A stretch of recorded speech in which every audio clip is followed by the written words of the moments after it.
기뻐하노니 너희가 선한 데 지혜롭고 악한 데 미련하기를 원하노라. 아멘.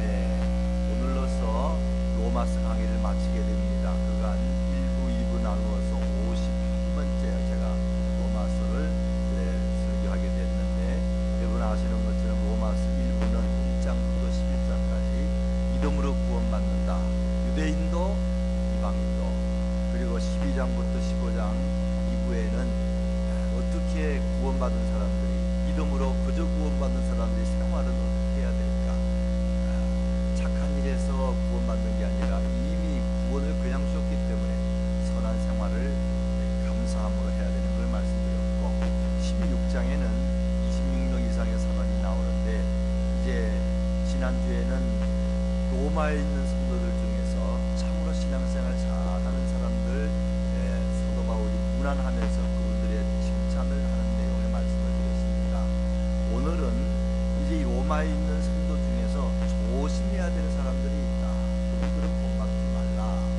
앞으로 그런 사람들이 이미 왔고 올 것이다 하는 말씀과, 여기 편지를 보내는 고린도 지역에 있는 그런 나와 함께 나를 도와주고 열심히 일하는 믿음이 좋은 사람의 이름을 들어주면서 그들도 여러분에게 안부를 묻는다 하는 말씀과, 마지막에 하나님께 영광 돌린다 하는 말씀으로 이 로마서를 끝내고 있습니다. 지난번 올해인가 작년인가 우리 집사님, 권사님, 장로님 교육할 때 제가 지방 목사님들에게 부탁을 했어요. 강사로 오신 목사님들에게, 목사님 목회하면서 이 장로님, 이 권사님, 이 집사님은 소개할 만하다 하는 분들 꼭 한 명 이상, 두세 명 소개하라 그랬는데, 와, 참석하신 분들은 그런 분들의 이야기를 들으셨을 것입니다. 오늘 첫 번째는 자기 이익만을 위하는 사람, 이 17절 18절의 내용입니다. 이 로마서의 마지막에 가서 사도 바울은 자기 이익만을 위해 사는 사람을 이야기하는데, 그것은 17절 우리 같이 다시 한번 읽으면서 말씀드립니다. 형제들아, 내가 너희를 권하노니 너희가 배운 교훈을 거슬러 분쟁을 일으키거나 그치게 하는 자들을 살피고 그들에게서 떠나라. 이 로마서 16장은 굉장히 긴 편지입니다. 그래서 아마 사도 바울이 몇 주, 몇 달 걸렸으리라 봅니다. 처음에는 그런 내용을 넣지 않았는데, 편지를 써서 몇 주 지나고 났을 때 로마에서 방문한 어떤 사람이 사도 바울에게 로마에 이상한 사람들이 왔습니다. 이단인 것 같습니다. 그들은 복음을 거스리고 자기들 중심의 말씀을 가르칩니다 하는 정보를 들었어요. 그래서 사도 바울이 이 로마서 쓰는 마지막 점에 지금 이 이야기를 꼭 넣어야겠다. 정말로 조심해야 될 것은 우리를 잘못 인도하는 믿음의 잘못된 사람을 경계하라는 말씀을 넣자. 그래서 이 편지를 넣었다 봅니다. 어떤 이단인지 잘은 모르지만 그 중에 제일 많은 것은 유대인 율법주의자들입니다. 믿음으로 구원 얻는다는 것을 받아들이지 못하고 그래도 무언가를 해야 구원받지 않냐, 그런 걸 가르치는 사람이지 않겠는가 하는 것입니다. 오늘날 우리들에게 많은 이단들이 있습니다.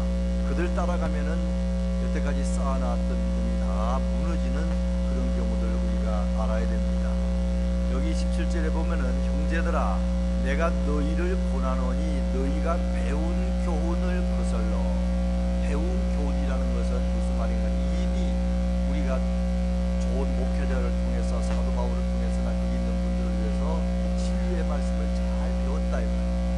우리가 교리도 배우고 성경 말씀을 정확하게 바로 배운 그 교훈이 있는데, 이 이단 사상을 갖고 온 사람은 그걸 부인하는 거예요. 믿음으로 구원받는다는 것도 부인하고, 예수님 동정녀 탄생도 부인하고, 천국 지옥도 부인하고, 우리가 알고 있는 다 배운 정상적인 진리의 말씀을 거슬리는 그런 사람이 나온다는 거예요. 그런 사람의 말은 어떤 면에서는 새롭고 특이하고 뭐가 있는 것 같으니까 새로운 걸 좋아하는 사람들은 그것에 빠진다 하는 것입니다. 그 다음에 거슬러 분쟁을 일으키기 이단이 들어오게 되면은, 이단은 아니라도 이단적인 사상을 가진 잘못된 교인이 어느 교회에 들어오게 되면은 특징은 자꾸 사람들 사이에 분쟁이 생깁니다. 이 나눠지고 저 나눠진다 이거. 그 배후에는 물론 진리에 대한 잘못된 해석도 같이 포함되어 있습니다. 그 다음에 보게 되면은 분쟁을 일으키거나 그치게 하는 자들, 자꾸 그 앞에 무슨 그 함정을 놓듯이, 덫을 놓듯이 해서 신앙생활을 못하도록 자꾸 시험을 줍니다. 그분들의 물론 마음속에는 그런 이단스러운 사상과 더불어 그들의 삶이 다른 사람을 잘못되게 인도하고 있다 하는 것입니다. 이건 목회자뿐만 아니고 장로, 권사, 교회 지도자 중에서 그렇게 잘못하는 사람도 있을 수 있다 하는 것입니다. 그런 사람은 어떻게 해야 되느냐? 자들을 살피고 잘 좀 알아봐야 됩니다. 아무리 훌륭한 사람이라 할지라도 말 잘해도 저분이 정말로 바른 걸 가르치나, 저분이 혹시나 이단 사상에 빠져 있지 않았는가, 지금은 좀 이상한 걸 가르치지 않는가 잘 봐야 됩니다. 그 다음에 그들에게서 떠나라. 그런 사람이면은 다른 건 몰라도 사도 바울은 이단 사상에 관해서는 굉장히 단호했어요. 그런 사람 떠나라, 또는 내가 떠나라. 네가 그들이 떠나게 보든지 내가 떠나든지 그렇게 해서 그들과 다른, 우리 성경에 있는 것처럼 인사도 하지 말라, 식사도 하지 말라. 우리 영혼이 잘못되면은 문제다. 그런 내용의 말씀을 합니다. 그리고 나서 18절에 이 같은 자들은 우리 주 그리스도를 섬기지 아니하고 다만 자기들의 뭐요? 배만 섬기나니. 이런 사람들은 한마디로 예수를 섬기는 것이 아니고 뭘 섬긴다고요? 자기 배만 섬긴다. 자기 배라는 건 자기 음식만 많이 먹는 게 아니고 이건 이기주의를 말합니다. 이기주의. 그래서 이 이기적인 사람들, 그런 사람들에게서 떠나라, 그런 말입니다. 이기적인 사람이 세상에 참 많죠. 이 18절에 배만을 섬긴다는 말은 헬라어로는 호일리라라는 말인데, 아까 말씀드린 것처럼 이기적인 욕망을 말합니다. 죄의 본성에 뿌리를 내린 자기 자신의 이기적인 욕망을 말한다 하는 겁니다. 믿음이 참 좋은 것 같은데, 말도 잘하는데 가만히 보면은 전부 자기 중심, 인간 중심, 물질 중심이에요. 또 쾌락 중심으로 이상하게 몰고 간다 이 말이에요. 그러면 그거는 이단이거나 또는 잘못된 지도자다, 그렇게 보시면 됩니다. 여러 이단이라고 이렇게 이름을 들어서 말하지는 않아도 우리 삶 속에 이단 교회는 안 나가도 이단스럽게 사는 사람이 있습니다. 복음을 떠난 사람, 육신적으로만 사는 사람, 탐욕과 음란에 빠진 사람들, 잘못된 일꾼이요 잘못된 지도자라 하는 것입니다. 한국의 이단 중에 그 지방교회라는 교회가 있습니다. 미국엔 잘 못 본 것 같아요. 중국에서 넘어온 것인데 지방에 있는 교회가 아니고 지방교회라 합니다. 거기에 가르치는 것 중에 하나는 구원을 어떻게 받는가, 나무아비 탑을 찾고 하는 것처럼 그 사람은 주 예수여, 주 예수여, 주 예수여, 그 세 번만 하면은 구원 받는다, 그렇게 가르친다는 겁니다. 참 별의별 방법으로 이만희 이 교주를 섬기는 신천지도 마찬가지입니다. 우리 밖에도 붙었지만 이상하게 가르칩니다. 자기들만 구원이 있다고 가르칩니다. 14만 4천 명 자기들만 구원이 있다고 가르치고, 많은 이단들이 교회에 들어가서 안 믿는 사람을 전도하는 것이 아니고 믿는 사람들을 유혹해서 자기들 교회에 데리고 가는 사람들이 이 신천지 이단들이죠. 시한부 종말론도 마찬가지. 오래전에 예수님께서 오신다 그랬다가 오시지 않아서 참으로 많은 어려움이 있어요. 그때 지도자가 이장림 목사인데, 나중에 조사를 해보니까 이분이 집에다 얼마나 많이 돈을, 현찰을 남겨뒀는지 모릅니다. 자기는 신속을 다 차리고 예수님 재림하는데 무슨 돈이 필요했겠습니까? 그러나 자기는 믿지 않고 자기의 이익을 차리는 그런 길로 간 것입니다.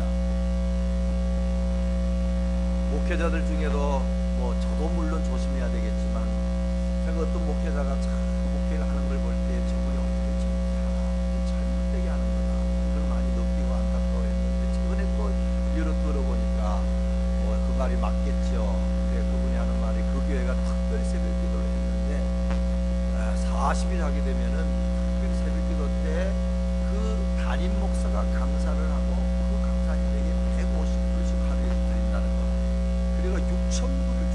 몇 년간 그렇게 했다는 거죠. 그래서 자기가 달란 게 아니고 장로님이 수고하셨다고 드려서 받았다 그러는데 이 보나만 합니다. 아마 이 목사님 쿡쿡 찌르거나 그래가지고 그렇게 해야 된다고 했어야 하지 않았습니까? 그 교회가 지금은 다 깨지고 말았습니다만은 왜 그런 걸 진작 보지 못했습니까? 목회자로서 그런 말하기도 참 어려운 거지만, 그러나 이 물질에 있어서 이상한 방법으로 사람들을 유혹하고 타락시키고 그렇게 하는 사람들 제법 있습니다. 어쨌든 이런 잘못된 길로 인도하되 그 배후를 가만히 보면은 사상도 말씀도 잘못 해석하고 이상한 방법으로 해석하고 사람들의 호기심에 맞도록 해석하지만 삶 속에 자기중심, 주님 중심이 아닙니다. 자기중심입니다. 그리고 자신의 삶은 말과 행동이 다릅니다. 그것은 본인에게도 문제가 있지만 따라가는 그런 사람도 문제가 있는데 조심하라, 그렇게 말하고 있습니다. 그 다음에 두 번째로는 주님을 위한 사람입니다. 물론 우리 마태복음 2장에 보게 되면 첫 번째 종류의 사람이 있어요. 헤롯 같은 사람입니다. 헤롯은 정말로 자기중심으로 임금된 지도자입니다. 예수님께서 어디서 낳는가 물을 때 나도 따라서 가겠다, 나도 그곳에 경배할 테니 아리켜달라 동방박사에 이야기했지만 사실은 죽이려고 한 것이지요. 거기 나온 제사장과 대성 서기관도 마찬가지입니다. 그들이 예수님께서 거기 난 걸 알지만 가지 않았습니다. 그들은 영적인 세계를 믿지 않았습니다. 구세주도 믿지 않았습니다. 그런 사람들이 옛날에도 있었고 지금도 있을 수가 있습니다. 두 번째로는 주를 위한 사람입니다. 19절 20절에 나온 말씀입니다. 20절 19절 우리 같이 한번 읽겠습니다. 너희의 순종함이 모든 사람에게 들리는지라 그러므로 내가 너희로 말미암아 기뻐하노니 너희가 선한 데 지혜롭고 악한 데 미련하기를 원하노라. 너희의 순종함이 모든 사람에게 들리는지라. 이 로마 교인 중에서 그래도 이런 이단 사상이나 잘못된 그런 걸 가르치는 사람에 빠지지 아니하고 하나님 말씀대로 잘 순종하는 사람들이 있었다 이 말이죠. 그래서 그 소문이 들리기 때문에 참으로 기쁘다 그렇게 말을 했습니다. 그리고 너희가 선한 데 지혜롭고 악한 데 미련하기를 원하노라. 이 세상에 많은 잘못된 그런 지도자들이나 잘못된 사상들이 자꾸 잘 믿는 사람들을 타락시키니까 지혜롭게 선한 데 지혜로워서, 이 말은 이 선한 일에 복음의 확신을 가지고, 그리고 악한 데 미련하기를 원하노라. 이 말은 악에 대해서 전혀 모르라는 말이 아니고 비둘기같이 숨기라라 하는 말과 같이 봅니다. 마음이 깨끗해서 악을 보면은 견디지 못하고 악을 보면은 마치 하얀 그런 도화지에 점이 찍힌 것이라도 볼 수 있는 것처럼 그런 마음을 가지라 하는 뜻이 있는데, 어쨌든 이 세상에 악한 일이 많습니다. 그 배후에는 20절에 있는 것처럼 사탄이 있습니다. 이 사탄을 무찌르면서 순종을 해야 된다. 그러면서 영적인 전쟁을 하면서 평안을 가지면서 그리고 순종하는 그런 사람들이 있다 하는 것입니다. 신앙생활에 제일 중요한 것은 저는 순종인 것 같아요. 교회를 오래 다녀도 기도 아무리 많이 해도 순종 안 하는 사람이 있습니다. 성경 많이 알아도 순종하지 않는 사람이 있습니다. 자기의 이해관계가 있는 건 순종 안 합니다. 그리고 이해관계가 없는 작은 건 순종합니다. 자기 자신을 깨뜨리지 않습니다. 그리고 아무리 예수를 믿어도 믿음 안 자라고, 믿은 지 얼마 되지 않아도 십자가 지는 마음으로 작은 일이라도 순종하기 시작하게 된 믿음이 쑥쑥자랍니다. 오래 다녀도 순종하는 것이 없으면은 1단계 신앙에서 넘어가지 못합니다. 늘 그대로 있습니다. 그리고는 자기식으로 성경을 해석하기 시작하고 기도도 하지 않게 되고, 기도하는 것도 자기의 욕심만을 위해서 기도하는 사람으로 떨어지는데, 우리는 순종하기 위해서 성경 보고 순종하기 위해서 기도하는 것 중요합니다. 하나님 말씀대로 내가 순종해야 될 텐데 힘을 주십시오. 따라가게 도와주시옵소서. 인간적으로 볼 때는 이건 말이 안 됩니다, 하나님. 그러나 하나님께서 그렇게 하라고 하셨습니다. 주일 지키는 것도 여기 순종하니까 주일 지키는 겁니다. 죄송하지만 헌금하는 것도 순종하니까 헌금하는 겁니다. 전도하는 것도 순종하니까 하는 겁니다. 찬양하고 봉사하는 것도 순종하니까 봉사하는 것이지요. 순종 빠지면은 전부 잘못된 그런 봉사, 잘못된 자기만을 위하는 헌신, 자기를 나타내는 그런 일들을 하게 된다 하는 것입니다. 우리가 아는 것처럼 이 마리아는 천사가 나타나서 아기를 잉태하게 될 것이다, 구세주를 잉태하게 될 것이다. 그럴 때 어떻게 했습니까? 결혼도 하지 않았는데 약혼자로서 아기를 가지면은 그걸 모르는 사람은 바람 폈다 그러고 죄지었다 그러고 돌로 던져서 그는 죽을 수밖에 없습니다. 그러나 성경에 보게 되면은 주의 계집종이여 말씀대로 이루어지이다 그랬습니다. 하나님 말씀대로 따라갈 때 잘못하면 돌에 맞아 죽을 수도 있지만 주의 계집종이오니 말씀대로 이루어지이다. 이게 순종하는 사람들의 모습이지. 요셉도 마찬가지입니다. 마리아가 분명히 죄진 것 같아, 분명히 잘못된 길로 간 것 같아. 근데 고민하는 그에게 천사가 나타나서 그런 것이 아니고 성령을 통하여 아기를 가진 것이니 구세주가 나니 네가 데리고 와라. 요셉이 그대로 순종했습니다. 하나님께서 그에게 계속 역사하셔서 이제 핍박을 피해서 꿈에 나타나서 애굽으로 빨리 피신해 가라가 말씀도 하셨고, 또 나중에 헤롯이 죽고 나서 돌아오라고 하는 그런 말씀에 다 순종한 사람입니다. 오늘 성경을 보면은 이 순종한 사람들이 많이 있습니다. 순종함에 따라서 믿음이 자라고 순종함에 따라서 기적을 체험하는 줄로 믿으시기를 바랍니다. 순종하지 않으면 기적이 없습니다. 믿음도 안 자랍니다. 축복도 없습니다. 마지막 세 번째로는 사역에 동참하는 사람이 있습니다. 21절에서 23절까지 물론 이 사람들도 다 순종한 사람들이죠. 구체적으로 하나님의 복음 사역에, 하나님의 선교 사역에 순종을 한 사람들이 나와 있습니다. 21절에 나의 동력자 디모데와, 첫 번째 숙지는 디모데입니다. 이 디모데는 사도 바울이 가는 곳에 보게 되면 내 아들이다 그랬습니다. 그리고 얼마나 많이 칭찬했는지 모릅니다. 사도 바울은 이 디모데와 함께 항상 복음의 사역을 했어요. 이제는 아들보다도 더 높여서 나의 동력자라 그렇게 말했습니다. 어떤 학자들은 말하기를 사도 바울이 이 선교 사업을 많이 한 배후에는 디모데에 놀라운 힘이 있었다 그럽니다. 전설에 의하면은 이 디모데의 이 무덤이 사도 바울의 무덤 밑에 있다, 앞에 있다 그런 말도 있습니다. 고린도 교회에 많은 사람이 있지만 참으로 이렇게 이름이 나타난 사람이 별로 많지가 않은데, 어쨌든 이 어떤 사람이 이 하나님의 일을 눈에 안 보이게 이렇게 하기 때문에 그 다음에 앞장선 주의 종들이 일을 많이 한 걸 우리가 압니다. 에베레스트 산을 등산할 때도 한두 명이 그곳에 깃발을 꽂지만 사실은 그 베이스 캠프에서 거기까지 얼마나 많은 사람이 올라가는지 모릅니다. 심지어는 짐승들도 올라가서 짐을 나르고 그 힘을 이용해서 한두 사람이 제일 높은 정상으로 올라가는 것 아니겠습니까? 빌보서 2장 19절 22절 보면은 내가 디모데를 속히 너희에게 보내기를 주 안에서 바람은 너희 사정을 암으로 안위를 받으려 함이니 이는 뜻을 같이 하여 너희 사정을 진실히 생각할 자가 이밖에 내게 없습니다. 많은 일꾼이 있지만 디모데는 사도 바울과 뜻을 같이 했습니다. 사도 바울은 하나님의 뜻을 같이 했고 디모데는 그 뜻을 받들어서 내가 사도 바울이 주의 뜻대로 저렇게 사역을 하니 나도 힘을 모아서 그를 도와드리자, 그렇게 사도 바울의 오른처럼 일을 했기 때문에 사도 바울이 일을 했다는 것입니다. 그러나 중요한 것은 뜻을 모으는 것입니다. 오늘 목회자나 선교사나 많은 주의 사역자들이 무슨 일을 할 때에 제일 중요한 건 주의 뜻입니다. 기도해보고 이게 하나님의 뜻입니다 합시다 그럴 때에 바라기는 성도님들도 그 문제로 꼭 기도해보기를 바랍니다. 인간적으로 썩 들을 때는 말도 안 돼요.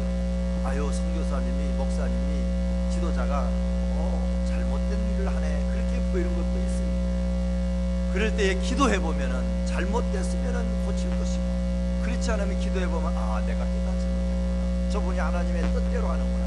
그럴 때는 적극적으로 그 뜻을 합해서 밀어줄 때에 하나님의 일을 일으키는 것이지, 인간의 생각으로 봐가지고 저건 인간의 안돼, 인간적으로 안돼 그래가지고 아무것도 못하지.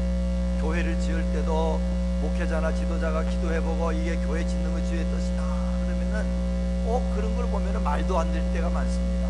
아이 교인이 얼마 안 되는데 교인들이 다 지금 불황인데 무슨 교회를 짓습니까?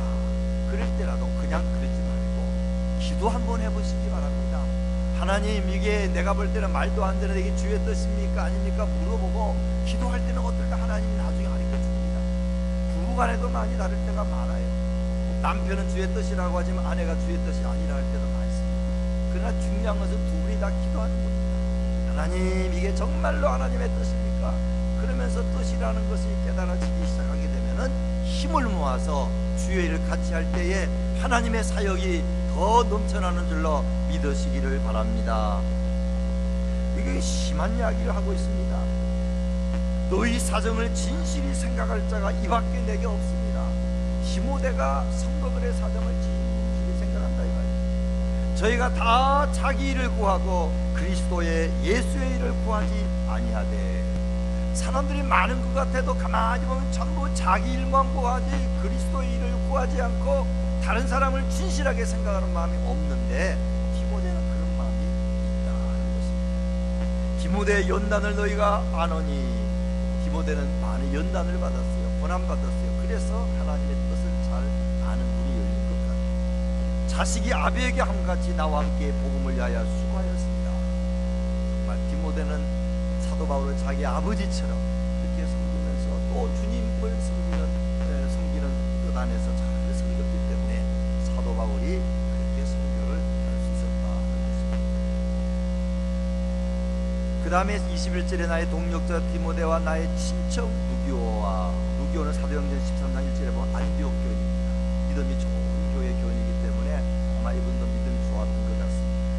그 다음에 야손과 사도행전 17장 5절 이하에 보면은 야손이 나옵니다.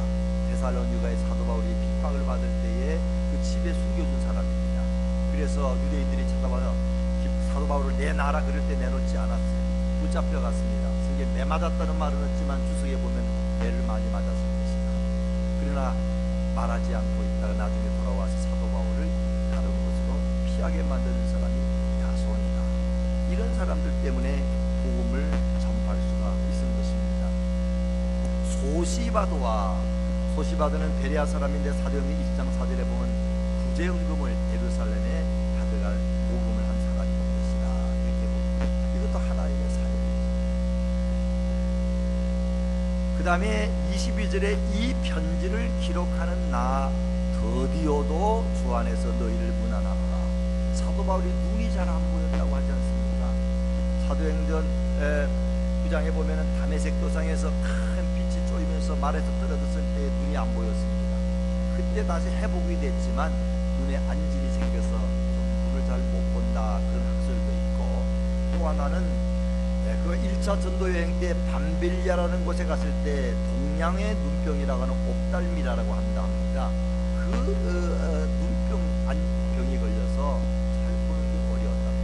그러나 아직 많이 다 못 보는 건 아니고, 고린도서 16장 21절에 보면 나 바울은 친필로 너희에게 문안하노니, 그래서 마지막 줄 가서는 몇 자 쓸 수 있을 정도 좀 보이긴 보였지만 희미하게 그렇게 보인 것 같아요. 그래서 성경을 이렇게 로마서를 쓸 때 누가 썼느냐? 드디오가 썼다 이 말이죠. 드디오는 믿음이 좋은 사람입니다. 사도 바울이 말을 하면은 그걸 다 받아가지고 쓰다가 끝나면 되는데, 아마 사도 바울 허락을 받고 이 편지를 대필하는 나 드디어도 로마에 있는 분들에게 문안합니다. 딱 성경에 한 곳 그게 드디어가 나오는데 그렇게 했을 것이라는 것입니다. 이 비서죠, 비서. 옛날에 우리 교회가 이 땅을 살 때, 오래전에 계약할 때 기억나는 것은 나이 많은 변호사한테 계약을 했습니다. 그래 그 가봤더니 변호사가 비서도 나이가 많은데 여자인데 좀 젊어진지 모르겠지만 말을 한 번 딱 감고 말을 하더라고요. 이게 비서가 하다가 이렇게 다 가르치든 써든지 모르겠어요. 변호사는 그냥 말만 하시더라고. 아마 이때도 사도 바울이 나이도 많고 눈이 안 보이니까 이 비서의 도움을 받아서 이렇게 로마서를 썼다 봅니다. 지난번에 말씀드린 것처럼 로마서를 갖고 로마로 간 사람은 베베 집사입니다. 하여튼 이 성경 하나 쓰는 일에 있어서도, 전하는 데 있어서도 여러 사람이 도와서 함께 했다는 것입니다. 마지막으로는 가요입니다. 가요. 우리 23절 거기를 같이 한번 읽겠습니다. 나와 온 교회를 돌봐주는 가이오도 너에게 문안하고 이성의 재무관 에라스도와 형제 구아도도 너에게 문안하느니라. 이 에라스도는 상당히 높은 관직에 있던 사람 같은데 구아도도 그렇고 이분들은 재정적으로 도왔을 것이다 보고 특별히 가이오가 도와줬습니다. 이 가이오는 사도행전 18장 7절에 보면은 디도 유스도라는 사람이 있는데 그 사람이랑 같은 사람이라고. 그래서 이 사람의 본명 가이오 디도 유스도다. 그래서 그가 핍박받을 때에 이 자기 집에서 잘 사도 바울을 지켜준 사람으로 나옵니다. 다른 지난번 성경에 보게 되면 나와 온 교회를 돌보아주는 가이오 이렇게 나왔지만 옛날 성경에는 식주인 가이오 그런 말이 있어요. 음식 먹을 식주인. 이 말은 다른 사람들이 먹는 거 책임을 진 사람이라 한 뜻입니다. 이 사람들이 그곳에 가면 다 먹는 걸 대줘요. 그래서 사도 바울도 그 집에 가서는 그 집에서 생활하면서 먹는 걸 다 공급받으면서 하나님의 사역을 했다 하는 것입니다. 어쨌든 이 가이오는 자기 집을 하우스 처치로 교회로 썼습니다. 그리고 많은 성도들에게 먹는 걸 공급했습니다. 그리고 봉사 사업을 많이 하고 사회적으로 지위가 있는 사람이라 그렇게 봅니다. 영어로 보면 호스트가 됐어요. 제가 기억나는 것은 33년 전에 미국 올 때에 훌러신학교에서 미국 가족을 한 사람을 소개해 줬습니다. 그래서 지금도 기억나는 단어가 호스트 패밀리라고 그러더라고요. 짐이라는 나이 많은 남자와 여자 부부가 저희를 이제 호스트 패밀리가 됐어요. 그분들이 하는 일이 뭐냐면 제가 막 이제 미국으로 왔기 때문에 몇 가지를 해주었는데 그 중에 하나가 자기 집에서 쓰던 나오긴 잘 나와요. 근데 그 칼라 텔레비를 하나 주시더라고. 그래서 제가 미국 오자마자 칼라 텔레비를 딱 틀어놓고 아주 좋았습니다. 근데 그게 사람이 없을 때는 갑자기 큰 소리를 막 내가지고 좀 어려워서 1년 쓰다가 돌아올 때 들었습니다만은, 그리고는 여러 번 많이 소개를 해주셨어요. 추수감사절 되니까 자기들 인바이트 해가지고 음식을 잘 준비해서 미국식으로 또 대접을 해주셨어요. 크리스마스 시즌에는 그게 시티 칼리지에서 연극을 하는데 티켓을 사가지고 저희 부부를 연극시켜줘요. 그래서 얼마나 제가 미국에 대한 인상이 좋아졌는지 모릅니다. 그분들은 하는 일이 이 신학생을 도와주고 한국 목사를 도와주는 것이 하나님의 일이다 생각해서 그렇게 해준 것 같아요. 그래서 늘 감사한 마음이 많습니다. 호스트 패밀리, 이민 온 사람, 여행 온 사람, 그런 사람에게 주의 이름으로 잘 해주는 거, 이게 참 필요한 것입니다. 제가 어거스타 오기 전에 33년 전에 한번 인터넷을 보니까 선교사나 목사님들은 여기서 무료로 쉴 수 있습니다 하는 그런 그 기사가, 그런 그 인터넷 그게 있어요. 그게 어딘지 들어갔더니 어떤 부자가 사업하는 사람이 미국의 4군데인가 그런 그 수양관을 만들어 놨어요. 이게 목사님이나 선교사가 확인되면 무조건 가서 그 자리가 비면 쓸 수 있다는 거예요. 그래서 제가 연락을 보니까 콜라도 스프링 제가 있는 곳에서 2-3시간 들어준 곳에 하나 있더라고요. 그래서 연락을 했더니 주보를 보내라 뭐를 보내라 다 보냈더니 목사가 맞는 줄 아니까 열쇠를 보내주시더라고요. 그래서 제 혼자 가지 않고 집사람이랑 우리 도인 사람이랑 같이 운전해서 가서 갔더니 그 큰 목장인데 목장 안에 집이 있더라고요. 사람은 아무도 못 만나고 열쇠만 가지고 들어갔더니 냉장고에 먹을 것 많고 침대 깨끗하고, 그래서 거기서 잘 지나다가 열쇠는 거기다 넣어놓고 이렇게 온 기억이 납니다. 그분은 그게 자기의 선교사예요. 목사님들, 선교사들 그렇게 힘주는 일을 그들이 그런 방법으로 하고 있었어요. 많은 것 같아요. 콜라도 스프링스 쓸 때는 콜라도 스프링스라는 것이 옛날에는 이단들이 많고 무당들이 많은 것입니다. 근데 지금은 바뀌었어요. 거기에 미션 선교의 헤로커러가 제일 많은 것이 콜라도 스프링스 100몇십 개 있습니다. 그래서 거기에 가면 우리가 아는 대로 컴패션 본부도 거기도 있고, 포커스 온 더 패밀리 가족사역하는 거기도 있고, 옛날에는 그런 게 없었는데 거기에 있는 유지들이 많은 헌금을 해가지고 다른 곳에 있는 선교 헤르코러를 불러들인 거죠. 그래가지고 그 지역이 좋아지면서 뭐 이단들도 떠나고 무당들도 떠나고 거기가 정말로 예루살렘 같은 곳으로 바뀐 그런 도시입니다. 거기에 제가 그 어떤 교회의 어떤 집사님 같아요. 미국 사람인데 금식 기도원들이 있더라고요. 미국 사람이 하는 금식 기도원도 제가 가봤어요. 그것도 평신도인데 기도원을 운영해가지고 헌금으로 그냥 해놓고 쓰게 만들고 헌금하고 가는 거로 그렇게 만들었는데 이것도 참 좋은 기도야 선교의 방법이다 하는 생각이 들었습니다. 지난번에 말씀드린 우리 노인 관광할 때 메스터 미니스트리의 RB를 이용해서 가서 어려움은 좀 많이 있었지만 근데 그분은 참 훌륭해요. 군대에서 제대하고 나서 기도하는 중에 차를 여러 대 가지고 하여튼 선교사와 목사들이 쏠 때는 마일당 20센트, 30센트, 뭐 큰 차는 50센트, 10센트 받고 그냥 싹 그걸 볼 때 이렇게 또 사역하는구나 하는 생각도 들었습니다. 빌립보서 고린도서 16장 15절에 보면 스데바나의 집이 나오는데 그런 아가야의 첫 열매요. 또 성도 섬기기로 작정한 줄 너희가 아노니 그랬습니다. 이런 사람들이 있어요. 빌립보서 4장 14절에 보게 되면 빌립보 교회는 사도 바울이 선교 사역을 떠날 때 제일 먼저 그에게 성경금을 주기 시작한 것으로 된 그런 것을 여러분이 아실 것입니다.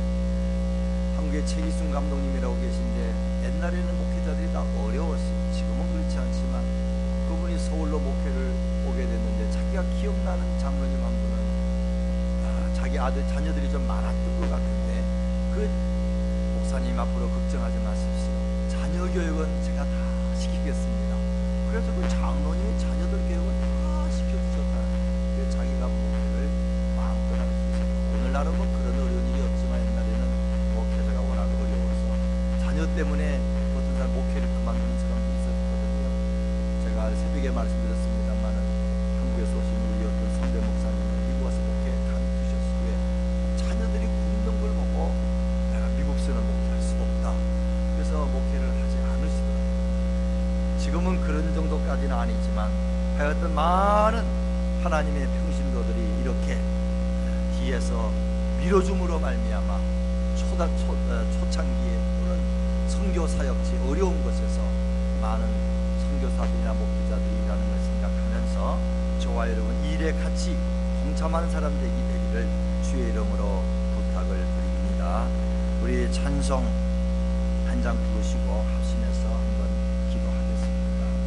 찬송 325장